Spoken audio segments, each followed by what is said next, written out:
I'm going live. All right, here we are. Good evening and welcome to the program, Buddy Martin, on a Monday night, holiday week. Just getting a late start here, thanks to a little difficulty with Facebook. But we got it going again. Got a good show for you tonight. Hope your holidays have been good so far and hope you're going to have a great holiday. Tell your friends and neighbors Buddy Martin Show is on the air. We're joining you here tonight on Studio 12. So hopefully we're running around. I see David Whitley is standing by too, by the way, and I see Shane. So let me do this. All right, there's a fire up there opening. Get it going. Shane, we're coming right to you. It's time again for Buddy Martin. Call him up and tell him what you're thinking. But be kind because he's doing the best he can. Better, stronger, faster. Mama says that alligators are ornery because they got all them teeth but no toothbrush. Hey, what if the voice calls while you're gone? Take a message. Bye. You ready, champ? I'm ready for this my whole life. I'm incapable of small talk. But that's why you love me, right? Kind of intimidating to be in the presence of so many great athletes.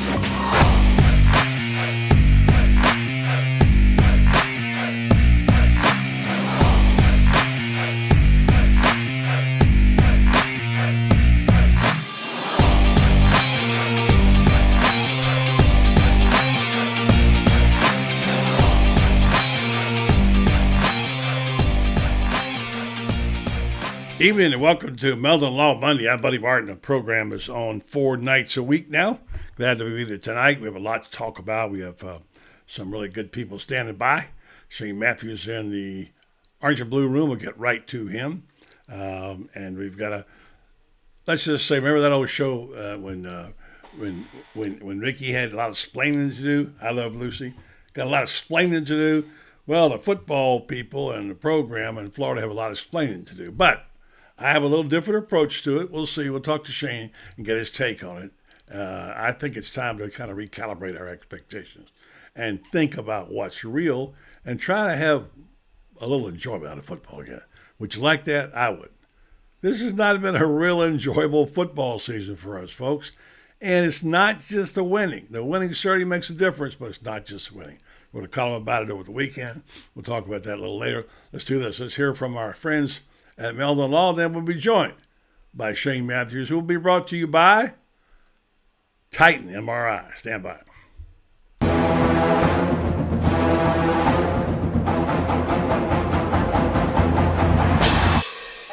Jeffrey, what are you doing? Well, I'm joining the band, of course. Since Meldon Law is the official law firm partner of the Florida Gators, I want to help. Dad, we're litigators. Let's stick to helping people in the courtroom. Well, can we still hang out and jam a little bit? At Meldon Law, we won't back down.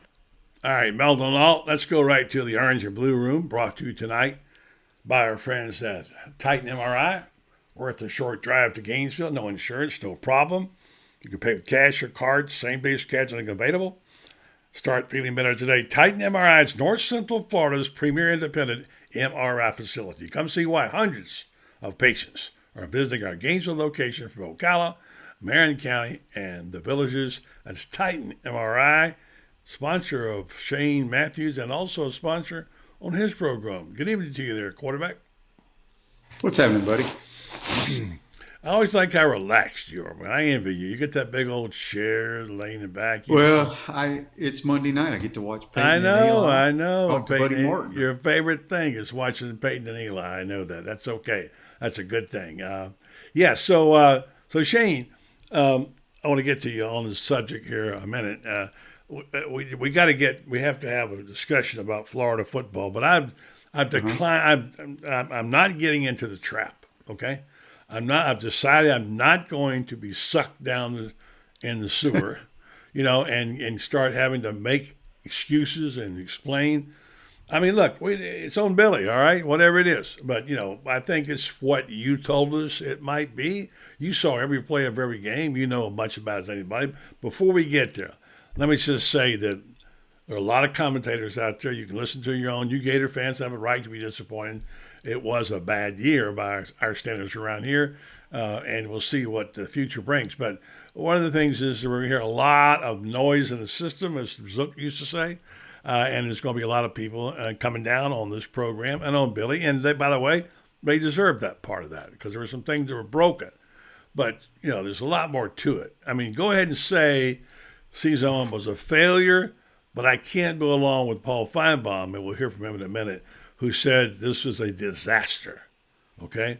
We'll start there, and we'll get down to breaking down that stuff. And Shane, first of all, good evening to you. Good job this year on calling all the games. Let's get your assessment of the season, and if you had to pick a label for it, what would you say? Well, buddy, if you go back to my comments before the season, my prediction, I said 6-6. And if we won 7, I thought it'd be a great year. About what I thought. Saturday, the bowl game was not very good. I thought we'd play a little bit better. I was very, very disappointed in the interior line play on both sides of the ball. Not so much on defense because we got worked all year long. But boy, Oregon State ran the ball as well as anybody I've seen. But offensive line play was not anywhere near what we saw all year long. And I know Osiris being out definitely hurt. Wow, did it ever apparently? But I don't know what the Gator fans expected. Mm-hmm. I mean, everybody that probably called your show or my show before the season started said maybe 7 wins. 8, it'd be a great year. Look, did Billy and them, could they have coached better? Possibly. But I've been saying it, and I will still say it to this day. And I don't care what anybody says about rankings, this or that. Oregon State was a better football team than we were. And I had people texting my show, well, they were ranked blah, blah, blah, and recruiting. Look, I don't think we have very good players. Can we coach better at times? Yes. But here's the common denominator, buddy. You've had 2 staffs with a lot of football coaches with a lot of experience. Yes or no in the last 2 years. 2 different staffs. Mm-hmm. We are 12-14 with 2 different staffs, okay? I'm not putting all the blame on the players. A lot of it goes to coaching. But there's a common denominator, in my opinion. And we will see next year. I've said from day one, Billy will not have the roster the way he wants it until year 3. Having said that, I think it's imperative we win a minimum of 8 games next year, and they have to get a quarterback out of the portal. There's no other way around it. We're going to get to that. One of your names, one of your favorites is coming up. But I agree with your assessment. Actually, I went back and looked. They lost 12 of the last. They were 12 and 7, 14, 7. They were 12 and 17, and since they lost those games at the end of the Mullins last year, and so they obviously have been losing. It's not uncommon as it is that they were losers. Okay, let's call it like it is. Now, having said that, 6 and 7 was disappointing, a failure, but the bowl game was a disaster. Let's be honest about it. It worked out that way. It just worked out that way. And I don't go along with Feinbaum saying the season was a disaster, but I will say, Billy made mistakes. His play calling, clock management could be held in question. His defense really let him down because, in my mind, Patrick Toney's got to come up, and those guys are highly paid on defense, and they were off the field. I agree with all that, but buddy, again, there's a common denominator between last year's 6 and 7 and this year's 6 and 7. Okay, that's all I'm saying. And I'm not one to take up for coaches. I'm not one to take up for players. I've been on both sides. It works both ways. But it's not the same coaching staff that went 6 and 7. Well, that's my point. You can't blame Billy for what happened last year. Right. But he was stuck. And yes, they brought in a few players that turned out to be pretty good players. And you just gotta trust that their recruiting, their evaluation will get us quality players. Yeah. And I have people that bash me on my show, and it doesn't bother me one bit because I have my opinion, they have your opinion. But if it was the same staff, regardless of who it was the same staff going 6 and 7 in back-to-back years, you have a problem. but it's two different staffs with a lot of people that have coached football at multiple levels for multiple years that have the same record. And that right there just tells me something. So we'll see. Yeah, I'm agreeing with you. You and I are agreeing, by the way, just in case. Sometimes we talk and you think I'm disagreeing with you, but I'm not. No. I mean, I agree you can disagree with me. I'm just. And I do. You know I will, but I don't disagree on this. Yeah. And I'm just saying what my eyes tell me. Yeah. And again, I watched these guys all summer long, and I said they would go 6-6, and luckily, if we have a great year, it'd be 7-5. Yeah. And here's the thing: it doesn't matter who you beat, who you lost to, you still are 6-7.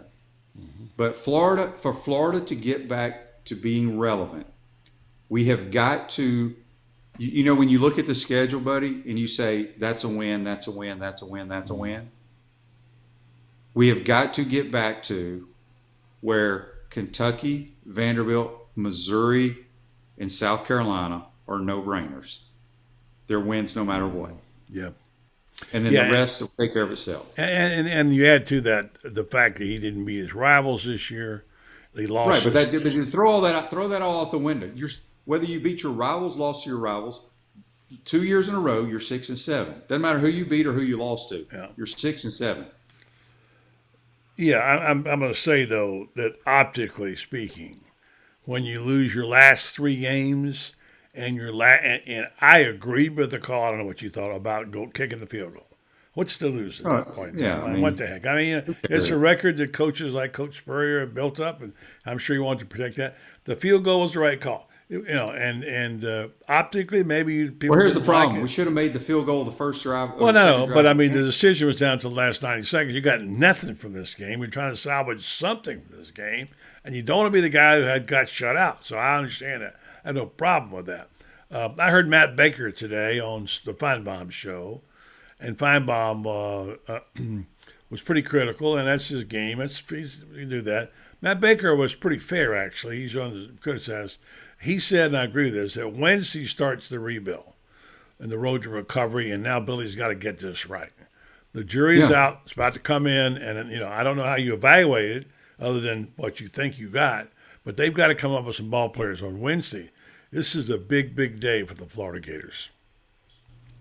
Yeah, well, the next month and a half when you got both recruiting cycles. Yeah, but this is the first blow. Yeah, this is the first part of that. So I want to play for you this bite, if I can find it here, and get your reaction to it. Stand by, okay?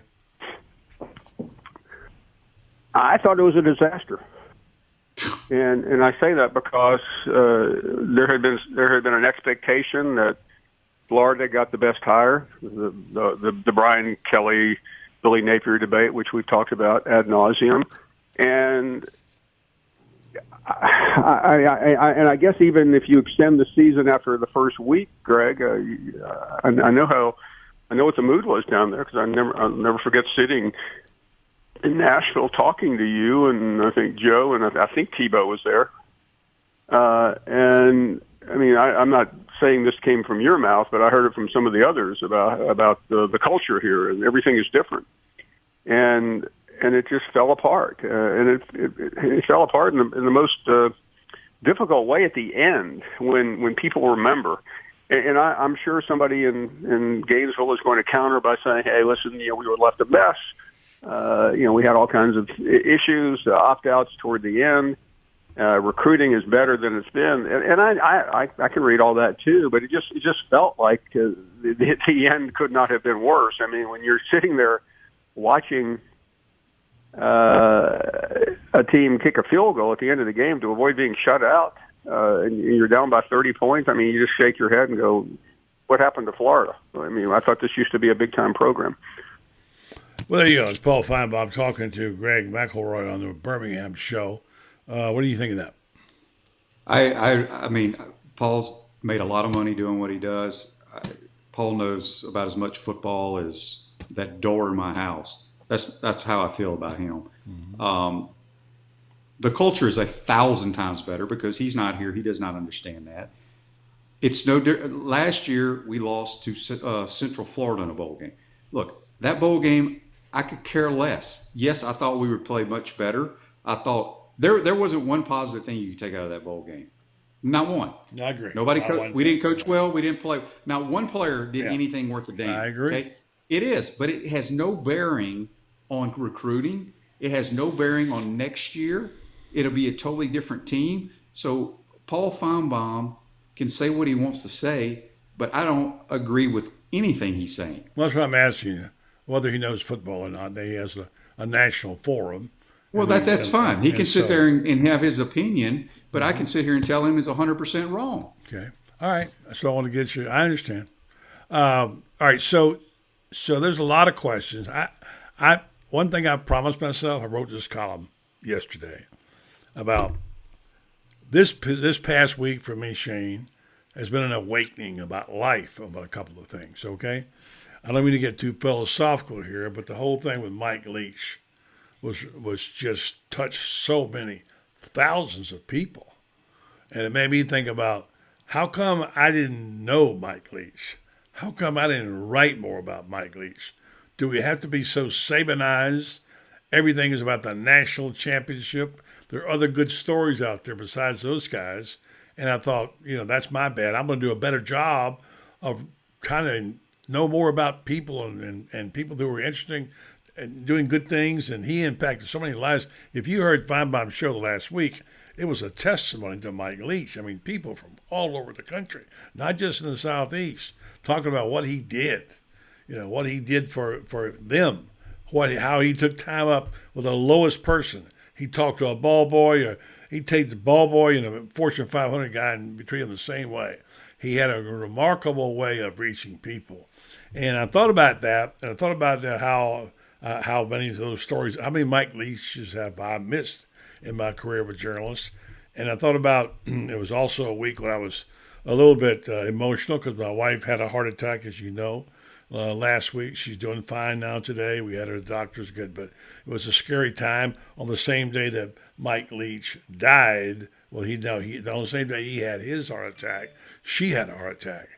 He lasted 2 more days. She's doing well. So that was the thing that hit me real hard. I thought about that. I thought, you know what? I don't have to make everything about Florida being in the Final Four. I mean, fans can pick out what they want to enjoy the Gators or not enjoy them. Fine. Go root for somebody else. But you don't have to be the SEC champion to have a team that's fun to follow and watch. Where's the fun? I was talking to someone today about, you know what? Years ago, 30 years ago, 35 years ago, I got in my little Datsun and drove to North Carolina with my friends, and we were cramped in there, and we had a heck of a time. We had a wonderful time, and that's the thing. Where's that joy? You can have joy rooting for a 7-3, or back in those days, or an 8-4. I said today, what's wrong with going 8-4 and going to the ReliaQuest Bowl? What's wrong with that? I'm not saying you have to do that every year, but I think we have to start tempering our expectations. We're not Alabama here, okay? And yeah, I think brick by brick he can build it back. I have confidence Billy can do that. I'm not sure he'll get the patience from the fans. And as I wrote today, fans need to think about farmers and fishermen, the patience they have to do what they do. But I don't think they're going to get it. I just think it's time to reevaluate things, look at your values, look at things to realize, what am I in this for? We all like to have wins and championships. I get that. But there's more to it than just that, Shane. Yeah, I mean, our fan base is absolutely lunatics at times. They're so unrealistic, and I think they don't really understand how far the program has fallen, and it's going to take time. And quite honestly, if we don't get a quarterback, it's going to take even longer. And yeah, we have Lagway committed. We have Rashada committed. Mm-hmm. We don't know if they can play a lick. We've had 5 stars come in here that are on this team that have not performed anywhere near a 5-star. Mm-hmm. So you don't know, but we have got to have an opportunity to win 8 or 9 games next year. We have to find a quarterback. It's that simple. Yeah, for sure. All right, a couple of things, and David Woody's standing by in the green room, I guess, orange and blue room. I want to say, well, one of the names you mentioned of a quarterback that you like, and again, I don't know this stuff. I can't report this stuff. The fact is that he has become a very popular guy, Grayson McCall. and Yeah. he said to visit Auburn, but he canceled the trip. And some people are saying that that he's now Florida's on his radar. How would you like Grayson McCall? He's a good player. He's played a lot of football and he's produced. I have no problem with him.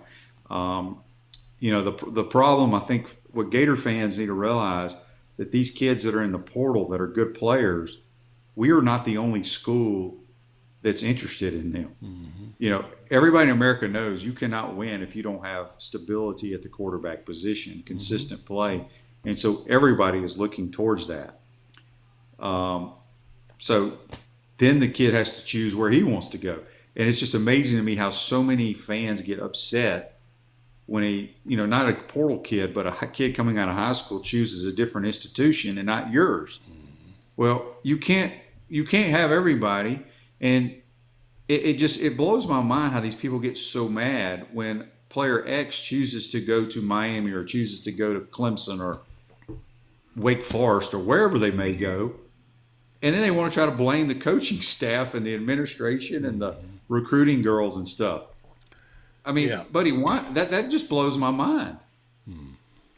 Yeah, I agree with you about that. It's the world we live in right now. Unfortunately, I don't like it either. Somebody wrote this down today, and again, there's so many angles to this. I don't want to get into adjudicating what's wrong with Florida and why Florida. And the guy just asked me, Shane, do you think we should hire an offensive coordinator? What do you think? No. I don't either. Billy got hired. Billy got hired and was wanted by a lot of people because that's what he does. Mm-hmm. Look, again, I'm going to say it again. It doesn't matter if Steve Spurrier's calling plays or what. We have got to find stability, consistent play at the quarterback position. It all starts there. Mm-hmm. If we have a good quarterback next year that's played a lot of football and we got problems, then there's a problem, okay? But it all starts right there. But we got to add players from everywhere else. It's a team game, but it all starts at the most important position in all the sports. Yeah, so who do you like out of the ones in the portal? Who would you like to see Florida pick? Well, the only ones I know in the portal right now that I've seen play are Devin Leary, Grayson McCall. I think those are the only ones that I would even care that are in the portal. Now, I'm sure some others are going to enter the portal. Isn't the Clemson quarterback in there? He can go play at FAMU. Yeah. If DJ Ayu, if he stepped foot on this campus, buddy, I don't know what I would do. You're going to retire your job as a broadcaster, aren't you? Yeah, I'm going to burn all my orange and blue clothes. There's no way we want him. No way. My gosh, yeah. So we'll see what happens on Wednesday. Now, one more before you go. You watched a lot of NFL. I watch more this time of year. I was really impressed with what I saw from Trevor Lawrence yesterday. Oh, he's a good player. I mean, what he did yesterday, I think, and I don't want to be of a coronation of this guy because everybody's, we know. I mean, he reminds me of a young John Elway. I swear, the move he made yesterday, and then after. Here's the thing. Here's why he impressed me. Not all touchdown passes, but the fact that he fumbled the ball away with a minute and a half to go on a really great run for the first down, and looked like it was going to cost his team the game. And they got the ball back. How, I don't know what they did to get the ball back. Well, the Cowboys threw a deep ball. I know, it's stupid. It was a stupid didn't make call. them burn a timeout. Yeah. So. And then Jacksonville got the timeout back because of the bad call by the official. And this kid turns around, he gets a second chance, and he delivers. And we thought, well, they'll get a field goal. No, he wasn't going for the field goal. He's going for the win. And I'm telling you, that was impressive. And Frank Frangie lost his mind. He admits he lost his mind on the call. He went nuts. Jaguars 6-8 now. They won 3 of the 4, and they got control of their own destiny in the AFC South. So all of a sudden, maybe things begin to happen. So that was good to see Trevor Lawrence have a moment there. Yeah, he's a really good player, and he's won at every level. I mean, he won state championships. He's won national championships. Kid knows how to win. He's a great teammate. He went through a lot last year as a rookie. I don't know if a rookie has ever gone through what he had to go through last year. So, he's a tremendous talent, and just knows how to play the position. He's only going to get better. All right, Shane, before we get to tomorrow's show, give me your highlight of the year for the Florida Gators that you saw. A highlight? What was the one moment you were most? Well, I mean, I think the only thing that really got people excited, and it was an exciting opener against Utah. But if you go back and you watch that game, it was like the perfect storm. Everything we did we were like 4 for 4 on fourth down. They had multiple turnovers. We were fortunate to win the game. We won the game, but I think that's what gave people thinking we were going to go win 9 or 10 games. But we are who we were, and it's a long rebuild, but it can happen faster than you think. Like I said, buddy, whatever we do, we got to find a quarterback. Yeah. We will add other pieces to the puzzle, but we have got to win 8 games. Everybody talks about how hard our schedule is next year. Yeah. I don't think it's that hard. No? I mean, again, I don't think when I look at Kentucky, South Carolina, Missouri, and Vandy, those are automatic wins. Or I should say they should be automatic wins, okay? Tennessee they won't be what they've been. Utah's going to be solid if Cam Rising stays there. There's word out there that he may be leaving. So I don't know. Like I said, the roster in the next month will be better than it is now. I firmly believe that. All right, tomorrow's show, what you got? I got you, buddy, and I got J.P. Shadrick, who works for the Jaguars. We're going to talk about the Jags. Oh, good time to have J.P. on there. So I'll be ready for you, Coach. I'll get do my homework. I'll be ready. All right, buddy. Have a good night, man. The great Shane Matthews. Appreciate it, buddy. Good to have you on again tonight. Stand by 1 second here. Let me get Francis' email, his text right here. And then we're going to go to the Orange and Blue Room. And we're going to hear from the man himself, David Whitley. Evening, David. How you doing, buddy? I'm good, buddy. Good to see you back in action this week. Thank you. It's good to be back in action. And it's a tough week to be back in action, I'll say that. But I don't know. I came away from that game not knowing what to think. And I'm glad I didn't write right away. Because what I wrote 15 hours later was different. And because you could really go off the ledge after a game like that when you start adding things up and saying, well, my gosh.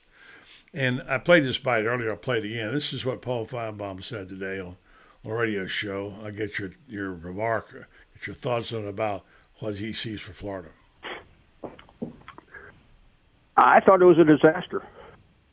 And I say that because there had been an expectation that Florida got the best hire, the Brian Kelly, Billy Napier debate, which we've talked about ad nauseum, and I guess even if you extend the season after the first week, Greg, I know what the mood was down there because I'll never forget sitting in Nashville talking to you, and I think Joe, and I think Tebow was there. And I mean, I'm not saying this came from your mouth, but I heard it from some of the others about the culture here, and everything is different. And let's find Bob. He's talking about Greg McElroy, and he was talking about the season being a disaster. And I think that will be part of the narrative we're going to hear from the critics. But what would you call it, David? You know, I heard what Shane said and how Feinbaum knows as much football as his door. Mm-hmm. I think he may know as much as his door and a doorknob or two. But I think Feinbaum's take is probably typical of an outsider's take who just, looking at it from Birmingham or not really knowing what's going on inside the program. It does look disaster especially, the last 3 games. It's hard to spin that as anything but disastrous. But the main thing I think Billy's task in year one, and he keeps coming back to it, is changing the culture. But and that is so hard to define. It doesn't. There's no scoreboard for culture. No direct correlation, and you only can tell, on things like hustle, penalty, just more discipline, stuff like that, and just talking. It's more of a feel around the building, and just a togetherness that wasn't there before. And I think that Billy went a long way in changing the culture. I mean, it's not there yet, but one way you change it, you got to flip the roster. And goodness knows that process has started. Feinbaum mentioned the debate over Brian Kelly versus Billy Napier. I don't think anybody is surprised. Brian Kelly has proven to be a really good coach, and he's no fool. He knew he's walking into a really great situation at LSU. And one thing he did that I think that maybe in retrospect Billy wishes he'd have done more of is bring in more portal guys last year. I mean, he bought in some really good ones, but they were pretty limited. Whereas you saw the teams that have really turned it over fast this past year, LSU and USC. They bought in 15 plus players in the portal. Florida was a bit more selective. So, I think this time around he's going to be a lot more aggressive, and he needs to be. I mean, obviously we know where he needs to start with QB1, but especially in the aftermath of Las Vegas, it feels disastrous. But you just gotta. I don't know what you would have written immediately, but I think it's good to just step back and just take a deep breath and say, all right, what did we really expect out of this team, and what did it deliver? And it didn't deliver as much as people wanted. There were some disappointments, but again, really, what did you expect? If you'd have told somebody 6 wins, okay, 5 or 6, and the real anomaly here is the Vandy game, where I keep coming back to that is just that would have been, instead of 7-6 season, and it's just that to me was one of Billy's. If he had a weakness, I think he got out coached a good bit. In 3 or 4 games, and he's on a learning curve too. But I think he's smart enough to learn, and it's easy, like I said, to feel suicidal now. But this is a 2 to 3 year process. But we just live in a win now society. And it's probably always been the way. It just seems to be more hyper about it nowadays. Yeah. And you just got to endure these. There were going to be growing pains, and these are what you're getting. You're getting some growing pains. Yeah, and we're going to bring Franz Beard in here in a minute and have this discussion. But I want to lay this out like I tried to yesterday, and I just, this is my personal. Look, you're a fan. You invest whatever you want to in the team. I don't mean financially, that too. And you have a right to expect something in return. That's up to you. I get it. And I'm disappointed, like you are. But in the week that I just had, involving some trauma, and involving a coach like Mike Leach passing away, my wife having a heart attack, those kinds of things, I just went, instead of writing what I would have normally written, that it was just, they were terrible in all 3 phases, and Jack Miller wasn't ready for prime time, and all the things we might have said. I just said, what's the sense in doing it? We all know it, we saw it, and so my feeling is, okay, maybe it's time for me to back away a little bit and stop looking at everything like it's the national championship, and if Florida doesn't get to the Final Four, that's a failed season, and these expectations which we have now, which are inflated, are really our fault in some degrees. Why are we writing more about the great things that a guy like Mike Leach did, who never went to an SEC championship game? Why don't we look at those things for a while and stop getting so caught up in the legends, like iconic people like Saban, et cetera, and harken. And you can do this, and I know Franz can too. And I'll bring him up. I thought about some of the greatest times I ever had, or when I was traveling with my sister in like 1991 and 92. We would go to road games with her friends, and we'd drive around and go to Nashville and go to different places. And I would cover the game, and she would go, and enjoying that team. That was early Spurrier. But again, I can remember even back in Ray Graves, the Super Softs. There were some wonderful seasons to celebrate and enjoy. And isn't that what we're trying to do, to enjoy what we're doing? enjoy the game? Do we have to say it's a national championship or bust? Is that what it is? And maybe I look at it like, well, I'm going to try to do a better job myself of finding things that are more interesting, uplifting, the stories that we want to. This was an exhausting season, exhausting. And I'm thinking to myself, maybe it's time for me to start my own house, thinking, let me couch this differently. Let's bring in friends and talk about that. What do you think, David? No, I agree. I was the same way with Mike Leach. I never had any real personal contact with him, I just knew he was a great quipster, you never knew what he'd say walking off the field, but you knew it'd be funny and interesting, and it may not be X's and O's, but I just didn't realize the depth of the guy and just what it's funny for all the talk people had about him, the great X's and O's, and they gave him that, but just the personal side of him, I feel, that I didn't do a good job, just trying to get to know the guy, from that, because we all just look at these, what could Mike Leach do for me, if I'm a fan? What could, does he win? Does he not win? If he doesn't win, I don't really care. He's a Mississippi State. Okay, that's decent, but he's an interesting, he's a quirky guy. But as far as just getting to know them on a personal level as a fan, and more to him than just the football part of it, and whether he wins or loses, but like I said, anytime you go through the kind of situation you went through last week, it does, makes you step back and take a big, deep breath and take a look and get that. It's the P word, just a little more perspective on things. Well said. And France, we've had some good times. Yeah. We've covered a lot of teams. They weren't necessarily winning. And I thought about, of all people, Ray Graves, who I had a lot of differences with. And I got after him a good bit at one point in time. But think about Ray Graves for a second. He's not considered one of the great coaches of Florida, but he always won 7 games, and he went to a bowl, and his players graduated, and they went out in the community and became really good citizens. Is there no value to that, friends? Well, I've been thinking since I read your column, one of my friends was the late, great Al McGuire.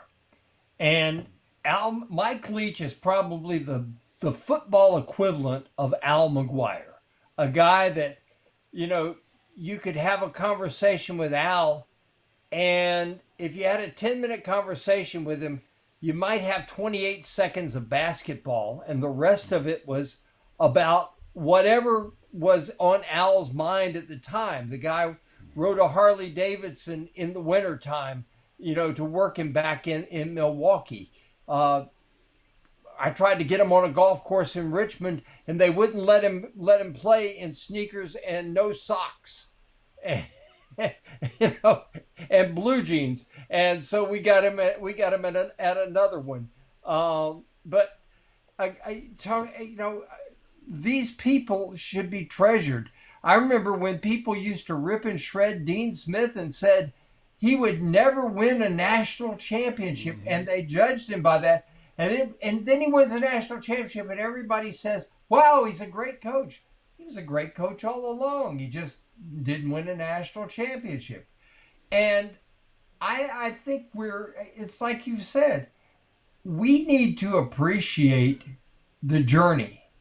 It's not necessary, the outcome. Dean Smith only had 2 guys that never graduated, and both of them became billionaires. So, it's like they really needed that degree from the University of North Carolina to be successful. I don't think we give enough time to a guy like Tim Walton. He's won 2 national championships at Florida. He's only had 1 player who never graduated. Only one. I look at that. Jenny Rowland over with gymnastics, 100% graduation rate. And yet I've heard people say, well, if she can't win the national championship this year with this lineup, then maybe we need to get another coach. Are you kidding me? She's finishes top 3 or 4 every year. Every single one of her girls graduates. They're incredible representatives of the University of Florida. And yet, okay, we got to get rid. Something is wrong with our society. We live in a sick society. That's the only thing I can say about it. Well, we have to deal with fans on a daily basis. David, you got them at your column, and you write for Gannett, and we have several kinds of fans. We have the ones who are a little more patient, mature, and we have the type that are just there for the gravy. Maybe I'll be a Gator fan because they're winning. And then we have the people who just are unreasonable. If you don't win the first year, fire your ass. I wonder I wonder what people think. Where do you get coaches from? Now, look, I get it. We've had a bunch of coaches at Florida since Urban left, okay? And none of them really got the job done. And we had a little taste of Mullen, looked like he might get it, whatever. We thought McElwain might be the guy. He did get to the SEC championship game twice, whatever. But, it's a different. And Billy, I want to be objective about this because I really like Billy, but I also understand the numbers don't measure up. And so how do we approach this story? If I said to you, David, raise your right hand, tell me if you think, what is happening here? What's that noise? Somebody cracking peanuts? Oh, anyway. I plead innocent. Yeah. So what do we say to these people? Because you can't deny he lost the last three games. You can't deny the bowl game was a fiasco from the standpoint. We also know it wasn't all his fault. He didn't lose the games last year. People act like he was responsible for the 6 and 7 last year. But what should the fans expect, and what's a reasonable explanation, David, for the fact that they need to be patient? What do you tell them, David? Well, like you said, you can divide them into those categories. It's hard with the third category, the ones who are yelling for his scalp, to just convince of anything. No matter what you say, they think he's worthless. He's worthless already. So it's almost like it's pointless to engage and say, because the word patience it's just not in their vocabulary.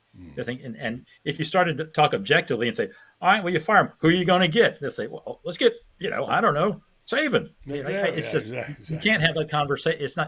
It's just pointless to engage. You hope that the majority, they have every right to be frustrated. Now, I mean, not just from Billy, but just the last, post-Urban era and stuff like that. And you just have to say, look, you can hold Billy responsible for this year, but not the 12 years before that. And we all knew this was going to take time, and it's going to be frustrating. But it's just you have to take a deep breath and just say, look, these things take time, and it's just, if you wish that you could have something not like you experienced last week, but just something that gives them a little bit better perspective on things. And whatever it may be, and say, look, things will get better. I mean, it's not going to be easy next year. I mean, a lot, as everybody knows, is going to be determined in the next 30 days on who they get in that transfer portal. Yeah. But I just tell people, look, you just want to see improvement, and don't get all bent out of shape. You can't render a verdict, until if we're talking a year from now, we'll have a lot more evidence to go with. But right now, we're really just throwing out things that anybody can have an opinion. And yeah, if you say he's terrible, you could back it up this year. Hey, he lost all these other, if you wanted to say that, you can't really, okay, he did. But if you want to say, no, there's reason to be optimistic, you could back that up too. Yeah, that's really, one of those. We won't really you can make a case for both. Like the guy said, I feel stronger both ways. Yeah. And friends, I wrote this the other day too, man. That patience is a word that's foreign to Gator fans. But if you really want to build something, you look at how people did it. You need to go study fishermen and farmers who learn patience. And this is a team where you're going to have to be like a fisherman and a farmer. And you might not have a good crop in 3 years. And you might. But if you do get that good crop, and this team it's built to last and to win. Friends, what can you tell people about that? Well, here's what I look at is he could have, David mentioned it earlier, he could have purged this team in January of last year. He could have run a bunch of people off, and instead he let guys stay and graduate. Maybe that's a fatal flaw on his part in the eyes of most people. But, I look at 18 players who have transferred out. Okay, out of those 18 players, how many of them do I think would have contributed in a big way next year? One, Dejon Reynolds. I don't see anybody else on there that's transferred out that could have really helped them a lot next year. And yet, almost all these guys that are transferred out played this year and played a lot this year. And why are they transferring out? And why do I think they wouldn't play much next year? Because I didn't think they were very good this year. And this is 11 years in the making, folks. And I tell people that.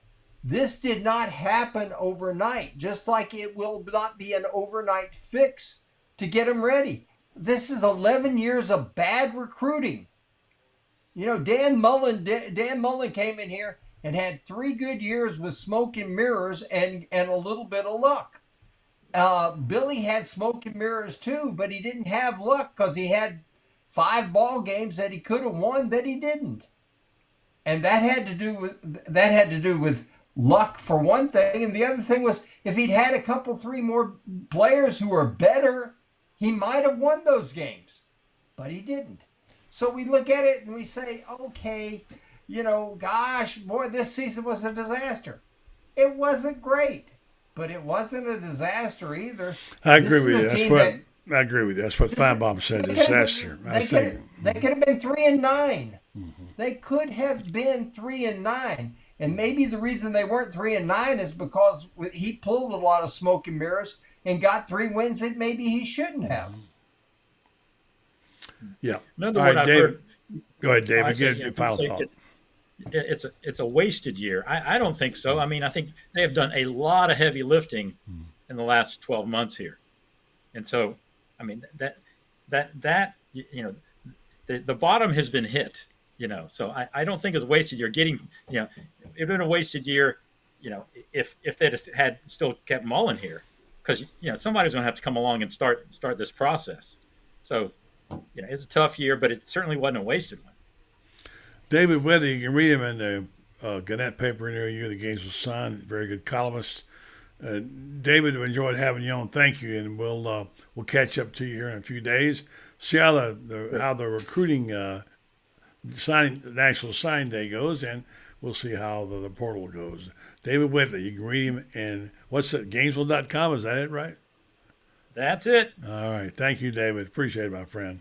All right. Good night, guys. Good nice talking to you. Thank you. See you Wednesday. One of the really good guys there. Yeah. All right, friends. Coaches. His parents were Southern Baptist missionaries. He grew up in foreign countries. I think I did hear that. Yeah, I think I did hear that. Well, before I get you to regale us a little basketball, is the game on tonight? Tomorrow night. Tomorrow night, okay. Tomorrow Oklahoma, night against Oklahoma. Yeah. All right, well, stand by. All right, I want to give it a spot, and I'd like you to tell us about it. All right, Restar Medical Research. You should know about them by now if you listen to this program. They're our friends. They're also a great stakeholder in downtown Ocala. They do things for our community, and they've sponsored this program for a long time. They also do some great work in the medical community. They have a reputation as a high-quality, patient-centered clinical research facility here in Ocala and downtown. Bring cutting-edge clinical research trials to Ocala in areas like Alzheimer's, psoriasis, osteoarthritis, migraines, and fibromyalgia, along with many other conditions that affect our community. So check them out. Go to redstar.net, find out about their clinical trials. You might be eligible to be a part of them if you'd like to, and help them do the research to help us make us all better. Redstar Medical Research, seeking tomorrow's answers to the health questions of today. Friends, what about the hoops? What's going on with the women's basketball team? They were 11-1 or something? Yeah, they're 11-1, and they play Oklahoma Wednesday night up in Charlotte. Mm-hmm. This is part of the Jumpman Classic, where they're bringing in teams that wear the Jumpman uniforms. The Michael Jordan division of Nike. And Florida will be playing Oklahoma up there, and should be a very good ball game. Porter Moser, who was the coach at Loyola Chicago, took Loyola the Fighting Sister Jeans. He took them to the Final Four. He is the coach at Oklahoma. He took over for the retired, should I say, Lon Kruger, and Carly Hartman, who's one of our assistant coaches, worked for Lon at Oklahoma, and then worked for Lon's son at UNLV before coming here. So there's a lot of ties to Oklahoma with this, but the big thing is going to be this. Florida, I think, has found itself, and I think one of the reasons they found themselves is they had a week of practice before the Ohio game. They had another week of practice heading into this game here. And this is what this team needed. We tend to forget that, okay, you've got 6 guys that came in here. We got, 6 or 7 guys that came in new, 4 transfers, 3 freshmen, and we had 6 guys people say, well, we had 6 guys returning.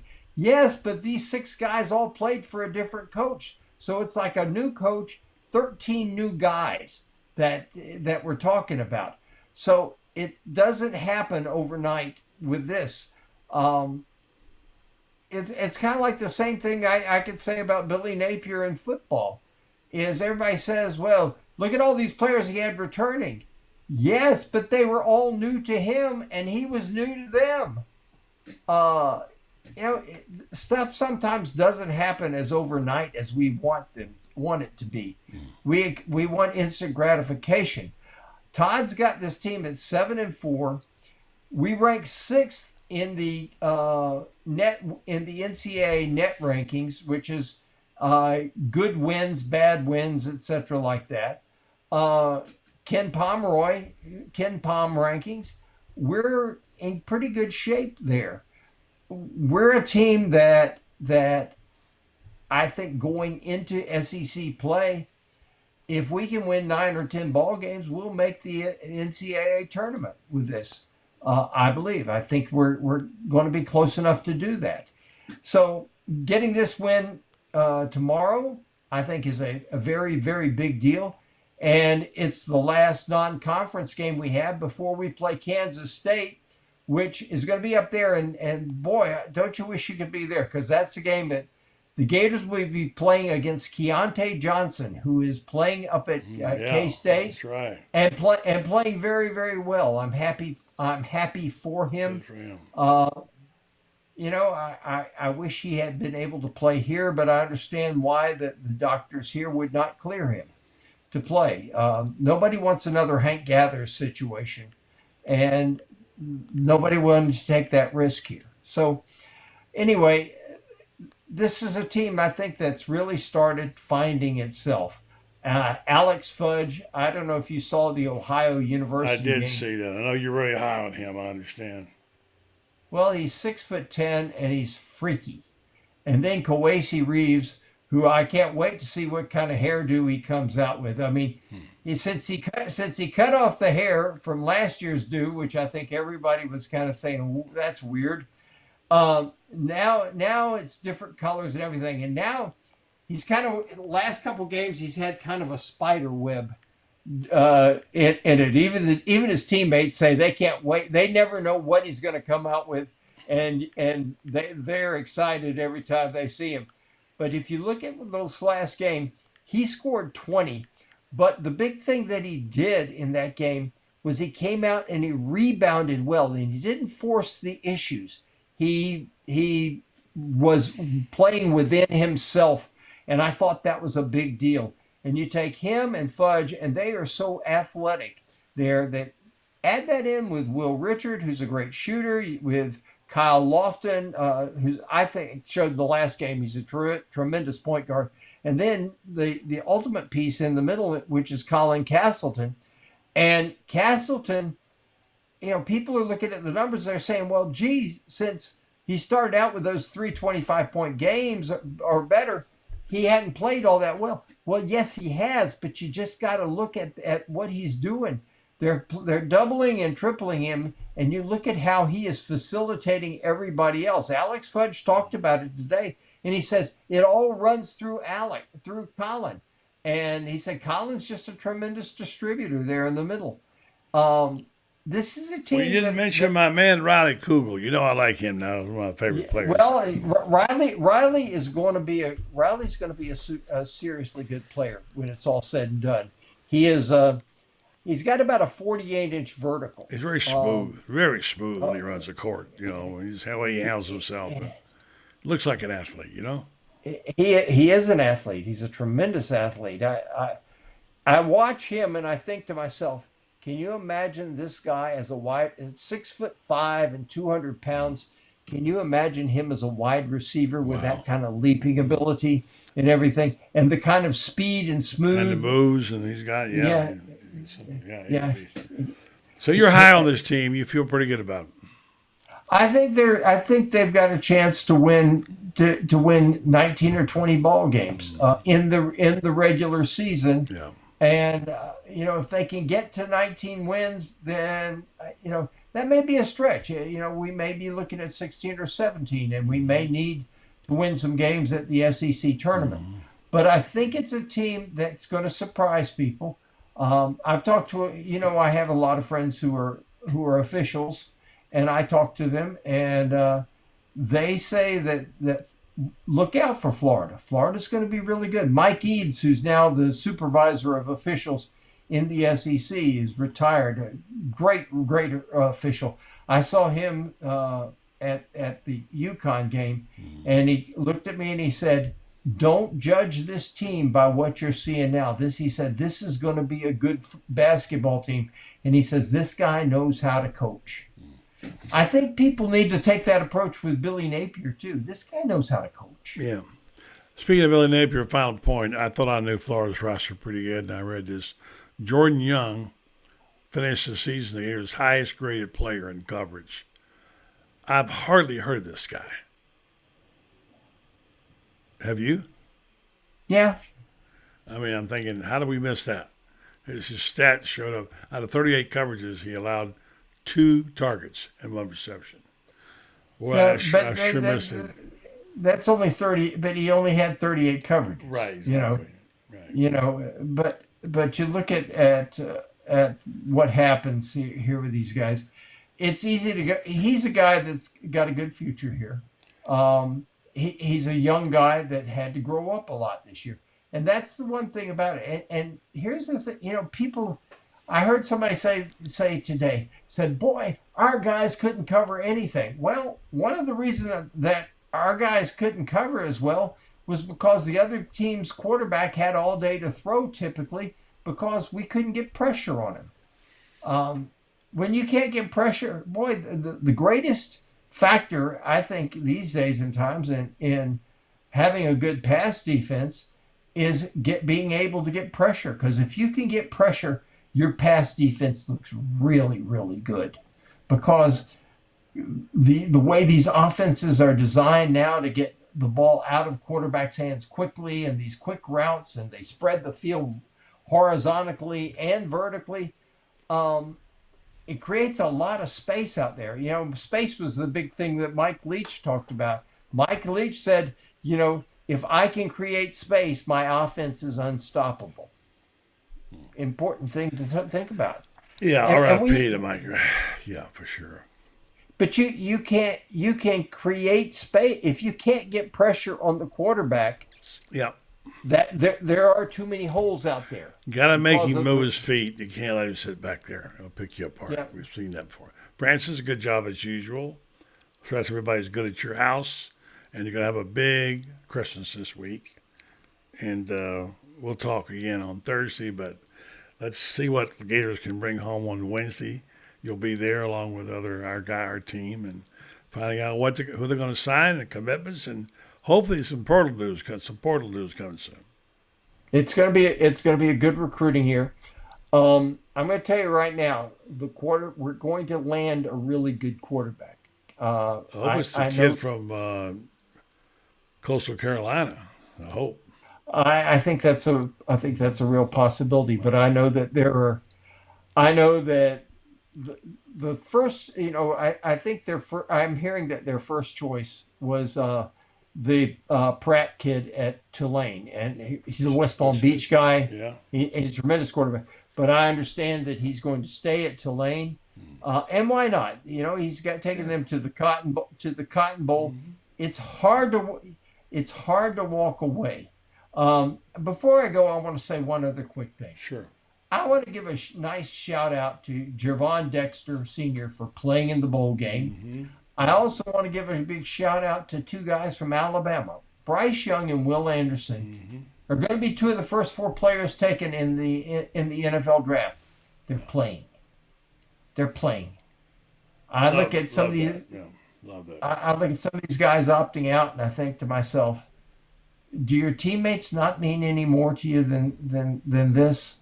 That, you know, and I don't know what the answer is on this, but something's got to happen.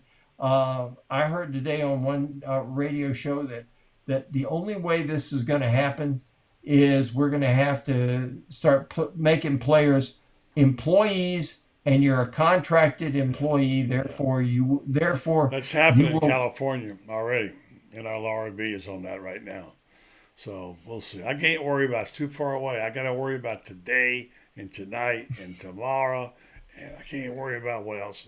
I don't even buy. You got to get Miss Joni well. I don't even buy green bananas anymore. What the heck, you know? It's just your job is to get Miss Joni able to run the sprints again. Yeah, she had a good day today, so I'm glad of that. You're right. Well, good. Got to get her ready to run the sprints again. If you got can do pal. that, you know that would be ideal. All right, Francis, great job, my friend. You take care. All right. The great Franz Beard. You hear him every Monday and Thursday right here, and read him in Gator Bait. Don't forget Gator Bait. That's what drives it all. Great job by our president, Brendan Martin, and our whole team. Thanks tonight to our special guest, Shane Matthews, brought to you by Titan MRI, and also to David Whitley and the Franz Beard. Buddy Martin Show. Back tomorrow night with others, and hope you'll enjoy it. So stand by, and we'll be back with more tomorrow night. Same time, same station.